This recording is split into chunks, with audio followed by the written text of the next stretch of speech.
Listen while the makers of Rexall drug products and 10,000 independent Rexall family druggists bring you Dick Powell as Richard Diamond, private detective.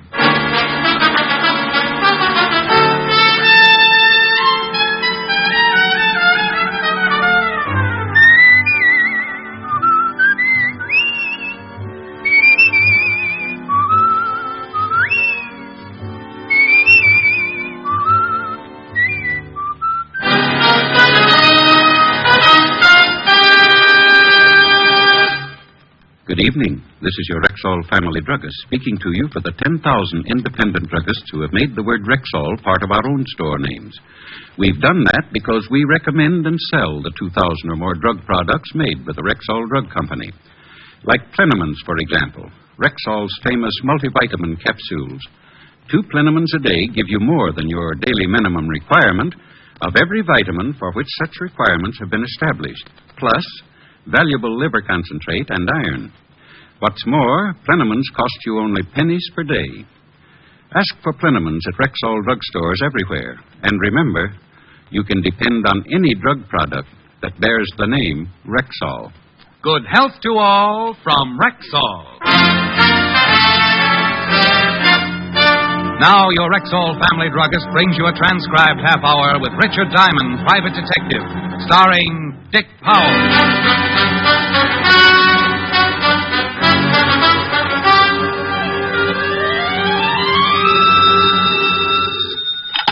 Diamond Detective Agency.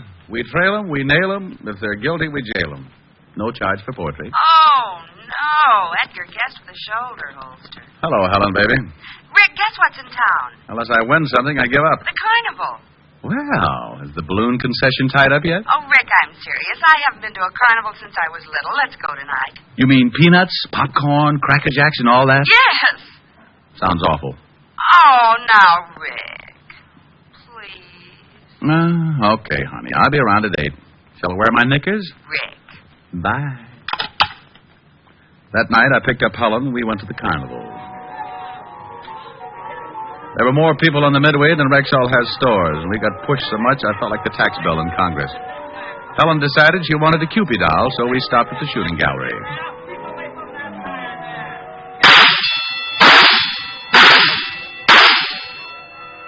Hey, that's pretty good shooting. Think nothing of it. Just 3 more bullseyes and you win a doll. Well, here's your doll.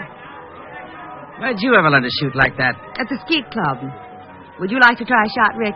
No thanks. Come on. Oh, Rick, isn't this doll cute? And now, for your amazement and proof of my statement, I'll ask him to step out here. And here he is, ladies and gentlemen, the one and only Samson, the strong man. Step right up, folks. He'll thrill you with his amazing feats of strength. Now, crowd right in. Don't be shy. There is no... Standing on the platform with the biggest collection of muscles I'd ever seen, Samson looked like an overgrown orangutan, and at least 3 tigers had contributed their all to the loincloth he wore around his middle. Samson, the great. And now, our sensational offer. $100 to any man who will step up here and defy the mighty Samson to put him to sleep by squeezing his chest. Now, it is harmless, my friends, and if any one of you daring gentlemen think the mighty one cannot put you to sleep with a mere squeeze, then step right up. If Samson fails, then $100 is yours. Well, Rick. Now, I tell you, friends... Well, Rick, what? Don't you want to show off? Not my insides. Rick, you mean you're afraid just to let him squeeze you? Honey, I'm afraid to let him breathe on me. Come on, let's go see that fortune teller. I steered Helen toward the next booth before she could talk me into anything my bones would regret tomorrow. The sign outside the tent read, Madame Tanya, your past, your present, your future. And inside we found Madame T staring intently into a crystal ball. She wore gypsy clothes and a heavy makeup that covered what might have been very lovely features. Welcome to the inner sanctum. Haven't I heard you on the radio? She didn't crack a smile, and I didn't exactly blame her. She motioned us into chairs around the crystal. The room was decorated in about the same motif as the tattooed lady, and would have impressed a man with a bad case of DTs. Madame Tanya went back to staring at the crystal, so I followed suit. I couldn't see a thing in the glass ball, but... And maybe she picked up television on clear nights. The crystal grows dim. I can see that you are both very much in love. Well, go on. It is good. This man adores you. He worships you. He idolizes you. Wake me up when I propose. You are an unbeliever? Oh, let's be modern. I'm a cynic. The crystal does not lie. But to make certain, I will consult the cards. She picked up a deck that was too big for poker and too small for canasta. I should pay to watch a girl play solitaire.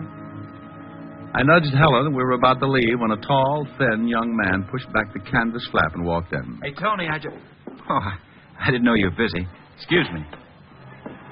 The boy pushed back the flap to go out and then made a sharp, gurgling noise in his throat. He doubled with pain and fell to the floor. Even from where I was sitting, I could see the big, ugly bullet hole in his chest. Bruce! Don't scream. We'll have the whole crowd in here. Stand back, Helen. Is he hurt bad? You don't need a crystal ball for this, honey. He's dead. Even under the heavy makeup, I could see her face turn pale. I sent Helen to call the police, and then I looked around outside. The killer had either used a silencer or else the shot was not heard in the confusion. 20 minutes later, Lieutenant Max Talbot arrived, followed by Sergeant Otis wearing his Hopalong Cassidy badge. Hi, Rick. Well, hello, Max. Where's Walt Levinson? He's on vacation, Rick. I've taken over his cases. Also his problems, I see. Hello, Otis. Hi, Shamus. So there's been another murder, huh? And you just happened to be here. Sounds suspicious to me. Otis, why don't you stick your head through a piece of canvas and let people throw baseballs at it? And get my brains knocked out? Oh, no. Why not? You got nothing to lose. Rick, Miss Asher told me over the phone what happened. It sounds like we'll be looking for a needle in a haystack. You want to work on the case with us? Not particularly. I just happen to be here, that's all. Yeah.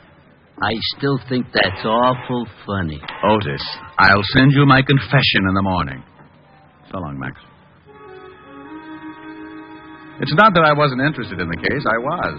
But in my business, you can't poke your head into murder on a gratis basis. So I took Helen home. The next morning, I went to my office as usual, and then around 10 o'clock, I had a visitor. Mr. Diamond, I need your help. Well, thank my lucky stars. Sit down. Thank you. She looked like a well-dressed Lady Godiva, minus horse. I stifled a drool as she sat down, and then I realized that I'd seen her before. This was Madame Tanya, minus the heavy makeup, gypsy garb, and the phony accent. It's about last night's murder. You see, it's not the first. 4 men have been killed within a year. And all because of me. Go on. My real name is Tony Lawrence. About a year ago, a boy I knew asked me for a date, and we went out. Next day, he was killed. There were 2 more after that who showed an interest in me. They both died, too. It's getting so every time a man looks at me twice, he's murdered. Well, it's a pleasant way to die. But what about this kid last night? Well, he'd asked me for a date at a small party we had after the show one night. He worked in the show, but I hardly even knew him. I see. Did you tell Lieutenant Talbot all this? Oh, yes. He says he'll have to make a systematic check on everyone on the show. That could take months. Yes, it could. Talbot's a good cop, though. Why'd you come to me? I want you to go back to the lot with me. I'll arrange to get you a job there. Honey, I got a job. I'm a private detective. Oh, I know.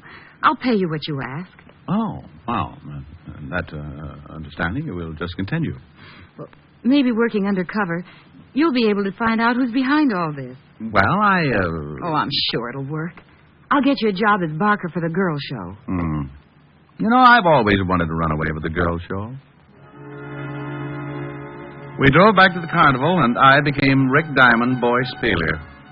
The kid who was murdered last night had asked Tony for a date at a small party. There were only 3 other people at that party, and it seemed logical that one of them was the killer. First on the party list was Chuckles, the clown. Tony took me over to his trailer. Here we are. I think you'll like Chuckles. He's got a great sense of humor. Well, Tony, come on in. Can't stay long, Chuckles. I want you to meet Rick Diamond. He's the new Barker on the girls' show, and the boss wants me to introduce him to everyone. Well, any friend of Tony's is a friend of mine. Glad to know you, Rick. How are you, Chuckles? Yeah, just fine. So you got the job at the Shakers, huh? You ever bark before? Only at pet shows. Oh, well, you'll do a good business over there. All the old fogies go to see Karen. She's the head shaker. Is that all she shakes? Hey, that's pretty good. Put some gags in your pitch. The crowd eats it up. We'd better go, Rick. You start to work soon. Yeah, well, drop around anytime, huh? Number 2 on the suspect list was Sampson, the strong man. I remembered him from last night and took a last look at my fingers as we shook hands. Glad to meet you. Do you wrestle? No, but I'm a demon with jacks. Oh, I can't find no one around here to play with. Oh, you poor kid. Have you tried the lion cake? Rick's going to pitch the girls' show, Sampson. Boy, that's no fun. Hey, look, kid, you work out with me, and someday you can be a strong man, too. Well, that's a tempting offer, but I'm afraid I'm just a natural-born sissy. Well, if you change your mind, come around and... And you'll change my posture, I know. Glad to have met you, Sampson. So long. Playful little character. He's really very nice. Hey, let's stop here for a hot dog. Good. My favorite meal. Give the man a cooked one, Maisie. Sure thing, Tony. Loaded with onions, honey. No date tonight. Aren't you hungry, Tony? I've got to change for my act soon. Tell me, how did a pretty girl like you get tied down to a crystal ball? Oh, I don't know. I grew up on shows. Mom and Dad were wire walkers. Well, I don't like high places, so I decided to be an actress. Mm-hmm. Well, after a few feeble stage attempts, I came back here. Now you do your acting in a tent. That's right. If these murders aren't solved soon, I'll be on the move again.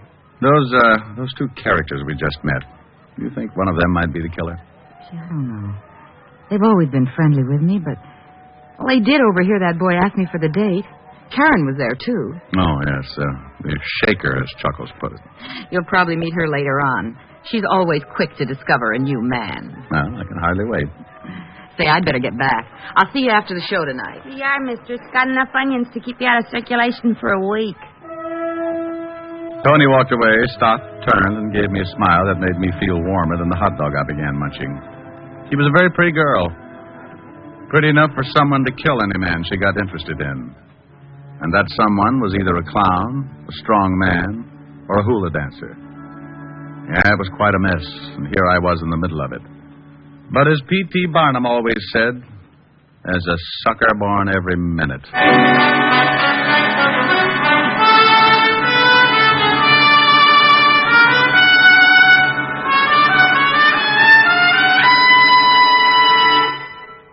Before we continue with the adventures of Richard Diamond, private detective, here's your Rexall family druggist. Whenever you develop a simple headache, what's the first thing you think of for fast relief? Why, aspirin, of course. Right. But it's also smart to think one step further and choose Rexall aspirin. Give me 3 good reasons why. Okay. First, every Rexall aspirin tablet contains 5 full grains of pure aspirin. Second, there is no faster-acting aspirin made. What do you mean by that? I mean that when taken with water, a Rexall aspirin tablet is ready to go to work for you even before it reaches your stomach. Sounds swell so far. What's the third reason? Just this. In the economy-size 200-tablet bottle, Rexall aspirin costs you little more than 0.3 cents per tablet. That I'll remember. And remember this also. You can depend on any drug product that bears the name Rexall. And now back to tonight's adventure with Richard Diamond, private detective, starring Dick Powell.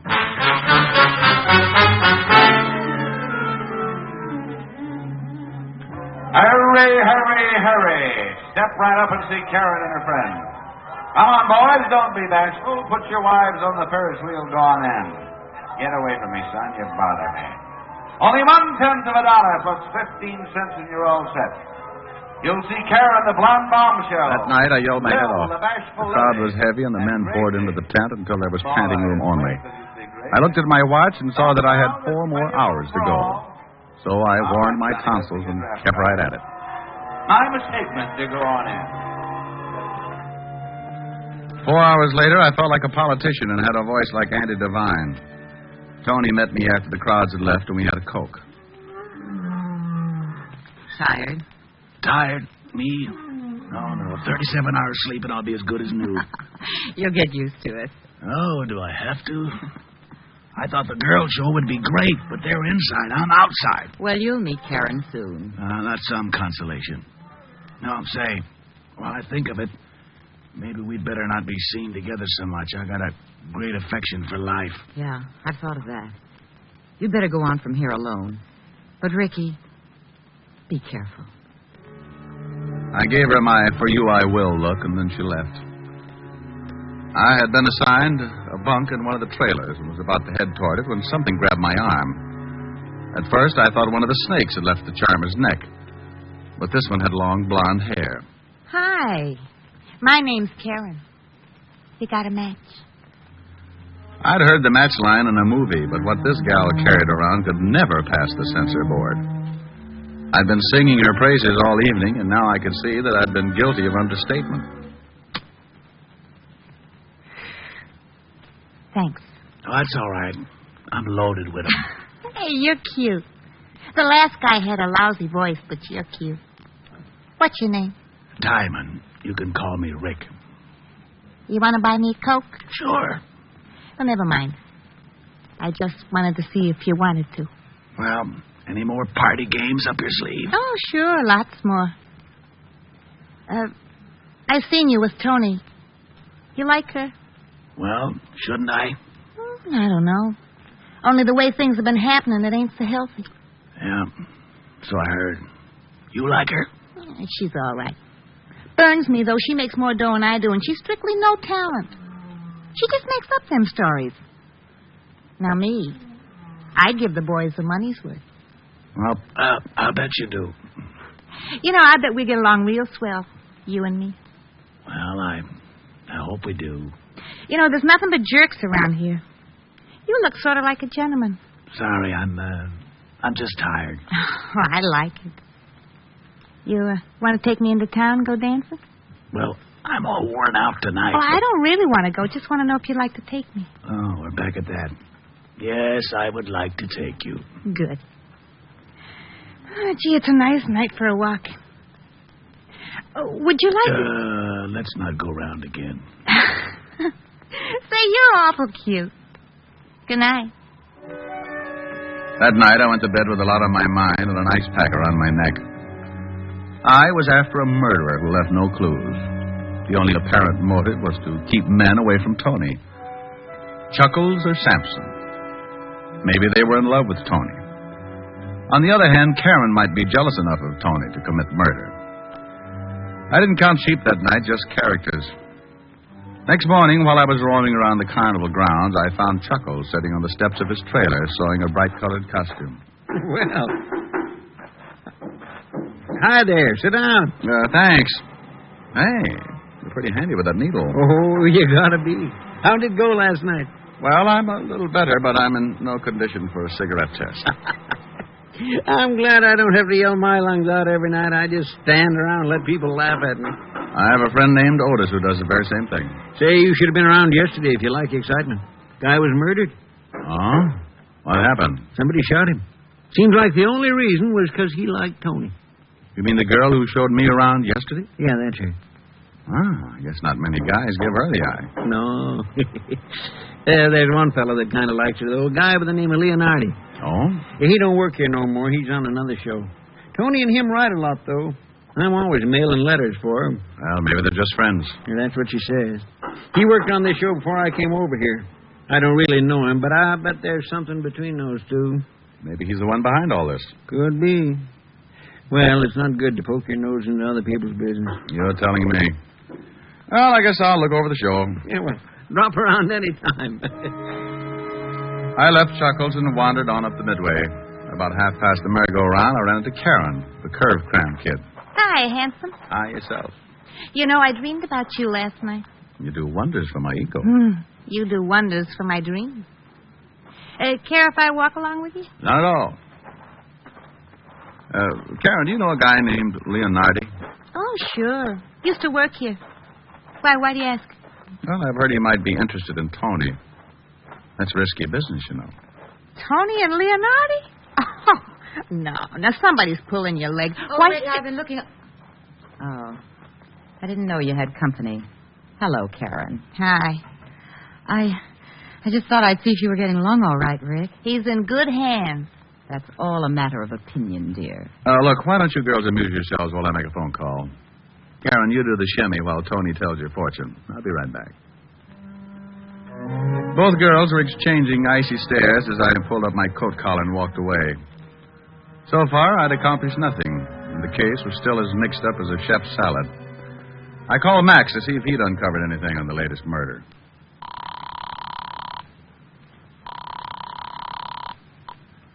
Homicide, Lieutenant Talbot speaking. Max, this is Rick. How you coming on that circus murder? Oh, Rick, what a headache. Gets screwier every minute. Yeah, I know. The fortune teller hired me. Oh, well, then you know almost as much as I do. And there's one new development, though. Well, don't be greedy, Grandpa. Shoot. That's what someone else did last night. And a guy by the name of Leonardi. Leonardi. The guy Chuckles told me about. The one who liked Tony. Max filled in with the details. The killer had written a letter to Leonardi and told him to come to a hotel room in the city because Tony was sick and had been asking for him. Then the killer rigged up a gun trap so that when Leonardi opened the door, the gun would go off and kill him. Only Leonardi was still alive. The killer had made one mistake. I thanked Max and went back to Tony's tent, certain I could use that mistake to my advantage. Hello, Rick. Hey, where did little Miss Wigglehips go? I don't think she liked your leaving her. She went back to her trailer. Good. Now, Tony, you told me that only 3 people were present at the party when Bruce asked you for the date. Are you certain of that? Why, yes. Just Sampson, Chuckles, and Karen. They dropped in after the show, and we had coffee. Mm-hmm. Well, I want you to invite our 3 friends over again after the show tonight. Will you do that? Well, yes, but I don't understand. I went back to the girls' show and began my afternoon pitch. That evening, I went through it again, and then around midnight, I went to the party in Tony's tent. They were all 3 there when I entered. Sit over here, honey. Thanks, Karen. Hi, weakling. Oh, please, Sampson, I'm sensitive. Say, you should have seen the matinee today. We did a bang-up routine, and the crowd ate it up. We did the old one where we all pile into a car. You know... They were all relaxed, and I decided it was time to try my long shot. Chuckles was just finishing his story as I took a deep breath and crossed my fingers. Back, and then we all pile out of this little car. Oldest trick in the book, but they loved it. Chuckles, remember that guy you told me about the other day? I think his name was Leonardi. Sure, what about him? Oh, nothing. I was just curious. Did you know him, Sampson? Know him? Why, Leo and I used to room together where we worked here. Him and me is the best of buddies. And you, Karen, you said earlier that you knew him, right? Yeah, but I didn't think he was so great. He was nothing but a pest. Hey, you can't talk that way about my buddy. Oh, Sampson, please. This is a party. Yeah, take it easy, Muscles. Now, let's see. You both knew Leonardi. That lets you out and leaves only Chuckles. You said earlier that you joined the show after Leonardi left, didn't you, Chuckles? Yeah. Say, why all these questions about Leonardi? Because you tried to kill him last night. You thought there was something between Tony and him. What's this? It's a joke, that's all. Yes, Clown, but the joke's on you. You're the only one who didn't know Leonardi. The only one who would rig up a gun trap the way you did. What are you getting at? When Leonardi opened the door, the bullet went over his head. Well, over his head? That's right. You rigged the trap to shoot a normal-sized man. You're the only one here who didn't know Leonardi, didn't know he was a midget. Well, you're kidding. He's a midget. That's right. Still feel like laughing? It's on me. The joke's on me. You tried to kill my little pal. And there wasn't anything between Tony and him, huh? Just friends, like she said. Oh, what a laugh, a midget. Why, you dirty... Take it easy, Sampson. Little Leo's my pal. I'll kill this bum when he wakes up. Never mind, friend. That's the job for the state.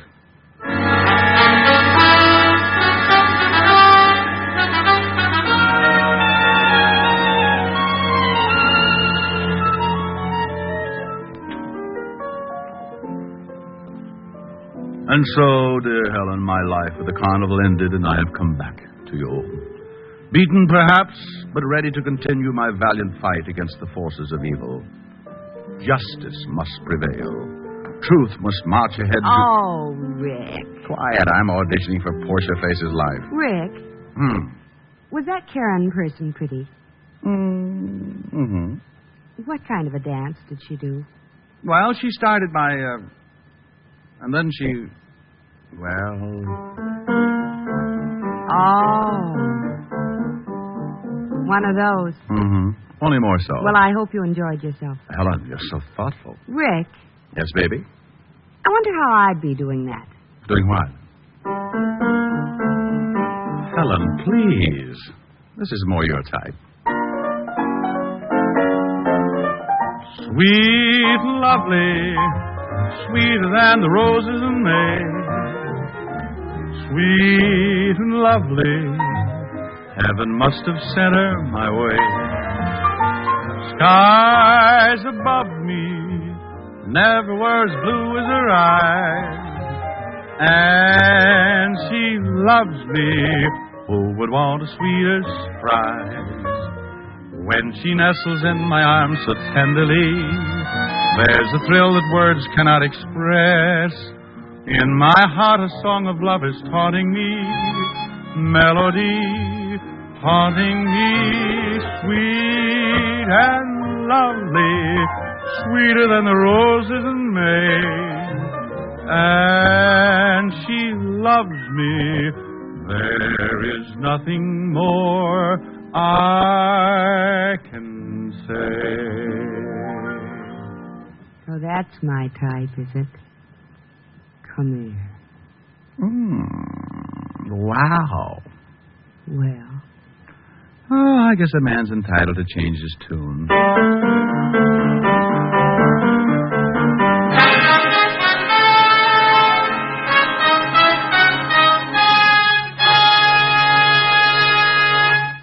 Again, here's your Rexall family druggist.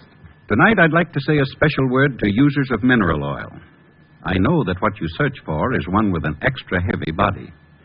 Well, Rexall mineral oil is refined by a special process to obtain just that.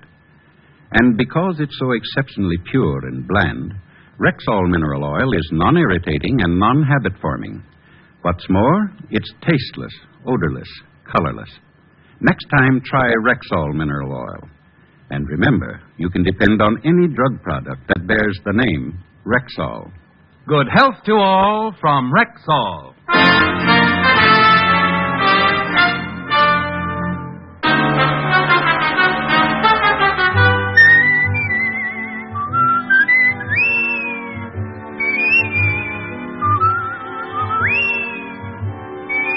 Richard Diamond, Private Detective, stars Dick Powell in the title role and is written by Richard Carr, with music composed and conducted by Frank Worth. Featured in tonight's cast were Virginia Gregg, Bill Johnstone, Wilms Herbert, Lucille Meredith, Parley Bayer, Joe Duval, and Joe Gilbert.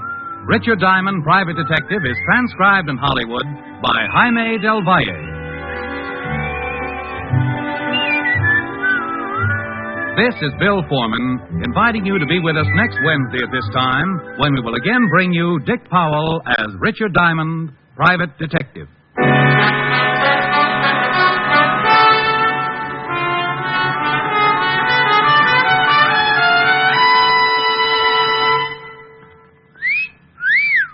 Hiya, beautiful. Get lost, Bristlepuss. You need a shave. But I have shaved. What else do you want me to do? Silly boy, she wants you to go Stag. Go Stag? But why? Because Stag is Rexall's exclusive line of men's good grooming aids, like Stag Brushless Shave Cream.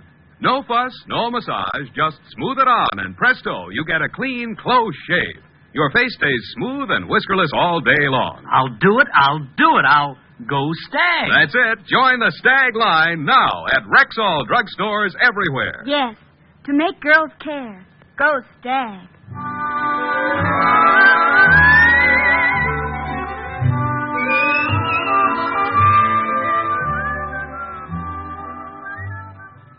Wednesdays this fall, hear Groucho, Gildy, and the Halls of Ivy on NBC.